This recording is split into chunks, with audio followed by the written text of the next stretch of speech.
Ven Espíritu Santo, llena los corazones de tus fieles y enciende en ellos el fuego de tu amor. Envía tu Espíritu y todo será creado, y se renovará la faz de la tierra.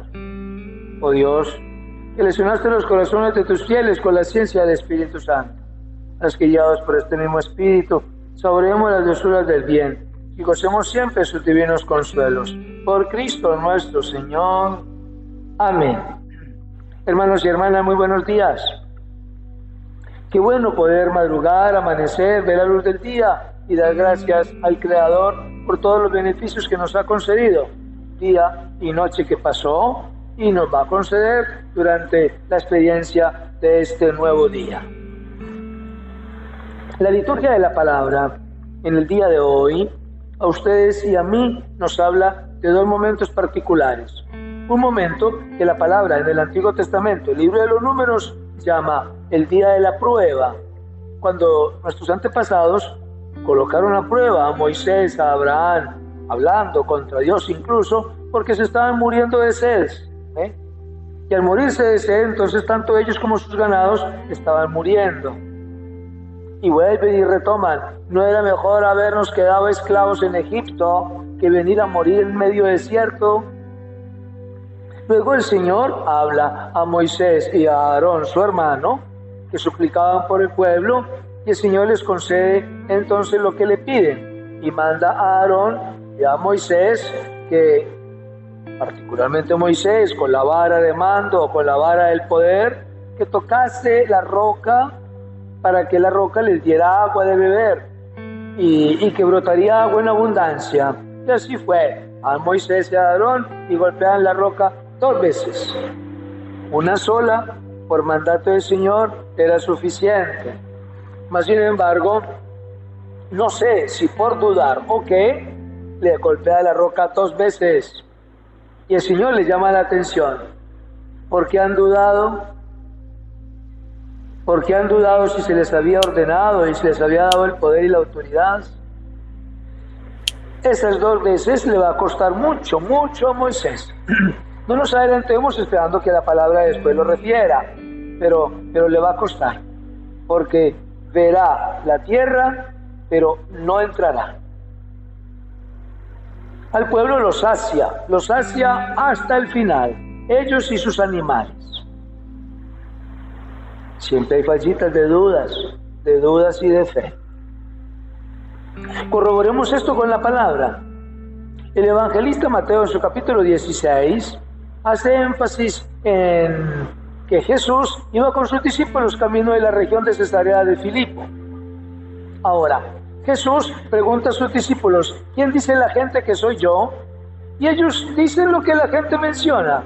Juan el Bautista que resucitó, Moisés, Elías, cualquier otro que haya vuelto a la vida, el mero Isaías.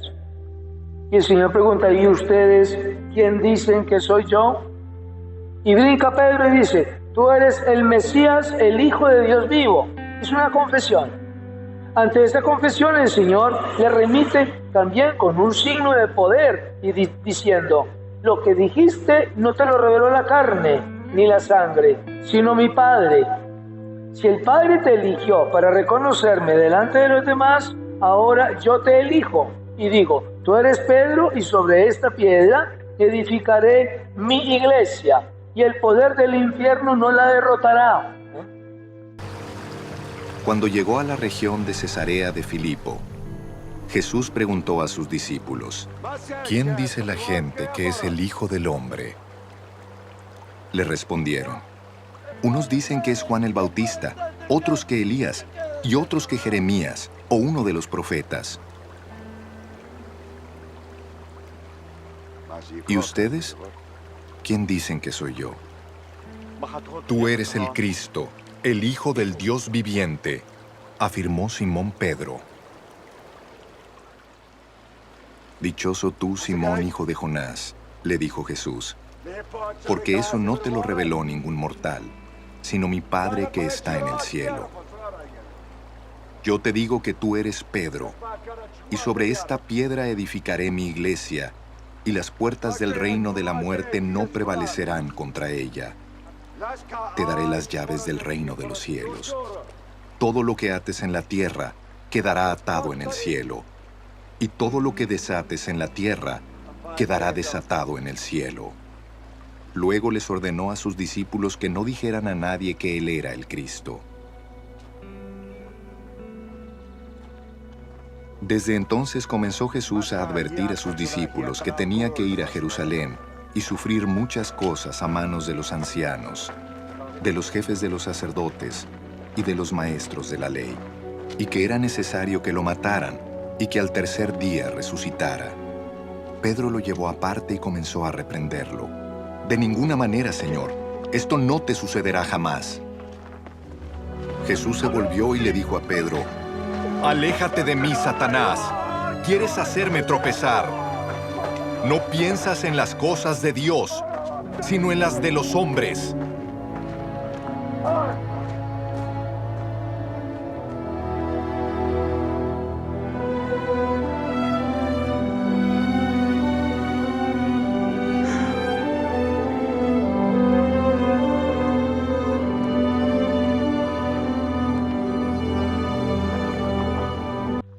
Es la institución de la iglesia como tal. Mateo 16, 16. Por si en algún momento se les ocurre a ustedes, algún hermano separado les habla, les critica, les señala, menciónenle eso apenas y ya con eso lo espantan. Mateo 16, 16. Ellos que lo busquen, usted no tiene por qué buscarlo. Y comprueben a ver de qué se trata, lo que el Señor quiere decir. En la figura de un hombre, y en esa figura como roca establece la institución de una iglesia, una comunidad.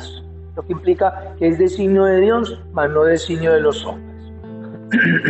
¿Qué es lo importante en esta tarea y en esta parte? Lo importante es que ustedes y yo nos sintamos parte de esa comunidad, parte de esa iglesia y parte de esa experiencia de comunión en la unidad en torno al apóstol Pedro. Siempre él será el primero, aunque todos forman con él su apostolado, ¿ven? Si habláramos de los 12 apóstoles.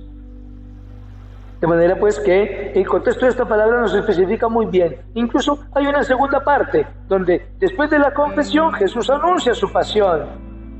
Y vuelve otra vez Pedro, y lo que había hecho de bueno, exaltándolo a su dignidad, lo hizo de malo y ¡prum!, lo arrinconó. El Señor anuncia su pasión, que tiene que subir ¿a dónde? A Jerusalén, y va a ser puesto en manos de los sumos sacerdotes, los letrados, etc.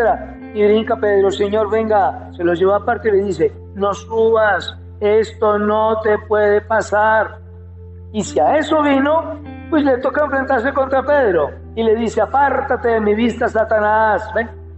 Y acaba de decir: bendito eres tú, Simón, porque Dios te lo reveló. Y ahora, como es una revelación de Satanás, pues entonces, si aquí le dice: bendito, quédese conmigo, enseguida le dice: apártate de mí, Satanás. En ese instante él tenía tanto de Dios como del mundo o del diablo. A ustedes y a mí nos pasa lo mismo. Unas veces oramos, otras veces nos negamos, otras veces nos disponemos, en las otras ocasiones nos rechazamos. Y así sucesivamente. Entonces empezamos toda una tarea donde hoy sí, mañana no, etcétera, etcétera. Y las cosas con Dios no son 50-50. Las cosas con Dios son 100%. O con Él o contra Él. No hay más opciones. Ojo con los comportamientos y con las acciones que a ustedes y a mí nos ponen a decidir lo contrario. Hoy comenzamos, en la pildorita espiritual, comenzamos la segunda parte de la celebración eucarística. La segunda parte, como es una celebración litúrgica, entonces la llamamos liturgia. Liturgia de la palabra. Esta es la segunda parte. La segunda parte entonces comienza después de que hacemos la oración colecta. Toda la comunidad se sienta dispuesta a recibir el mensaje de la palabra y comenzamos a proclamar la palabra. Esa es la segunda parte. El domingo se proclama una primera lectura, regularmente del Antiguo Testamento. Salvo en tiempo de Pascua, de Resurrección, durante esos 50 días siempre será de los Hechos de los Apóstoles. Pero en el resto del tiempo, como ahora, es una palabra del Antiguo Testamento. Durante estos días hemos leído varios profetas. Primera parte. Las lecturas. La primera del Antiguo Testamento, un salmo del Antiguo Testamento, una segunda lectura, que es una motivación de fe para el creyente, para mirar los pasos y pautas que tenemos que asumir en el comportamiento y las acciones de la vida. Y un tercero, que es el Evangelio. Examinemos las dos primeras. Tanto la lectura del Antiguo Testamento como el salmo correspondiente y la segunda lectura son una proclamación de la palabra como quien se alimenta un pueblo, se alimenta una nación, se alimenta una iglesia y una palabra que es profética, porque como la comunidad no pasa ni de moda, ni en el tiempo siquiera, nosotros somos como la comunidad de Israel. Allá hablaba el Señor por medio de señas, hablaba el Señor por medio de mensajes, mandaba a los profetas que hablaran cuando les inspiraba. En este Nuevo Testamento ya no, ya el Señor habla directamente, porque Él es la palabra. El salmista siempre es una repetición con signo de aprendizaje del mensaje de la primera lectura, siempre. Y la segunda lectura que proclamamos es el quehacer o las propuestas en el Nuevo Testamento de parte del apóstol para poder asumir con fidelidad el mensaje en la celebración eucarística de lo que el Señor nos quiere transmitir. Todo para la semana que estamos iniciando. Eso no es para 1, 2 o 3 días, no, eso es para toda la semana, porque la semana siguiente nos traerá otro mensaje distinto. Entonces, el Señor ya habla por la palabra, primero del Antiguo Testamento, para retomar los inicios de la comunidad antigua, y luego en el Nuevo Testamento, para indicarnos los pasos a seguir en la experiencia de la comunidad nueva. Recuerden la semana pasada que el Señor, por medio del apóstol Pablo a los Efesios, nos decía: vivan según el querer, el desear y según los bienes que han recibido del Señor Jesús. Manténganse unidos a su cuerpo. ¿Ven? Unidos al cuerpo de Jesús, formamos parte de su cuerpo. Entonces somos todos una comunidad. Mientras nos mantengamos separados del cuerpo de Cristo, entonces el cuerpo de Cristo como comunidad, como iglesia, allá, y del resto cada uno por su lado. Y esa no es la idea, porque el Señor ha establecido: deseo que todos sean una comunidad, es decir, un rebaño, y que los guíe la orientación de un solo pastor, es decir, Cristo. Así Él busque muchos pastores que los puedan guiar al resto de la comunidad, cada uno según su raza, lengua, pueblo y nación.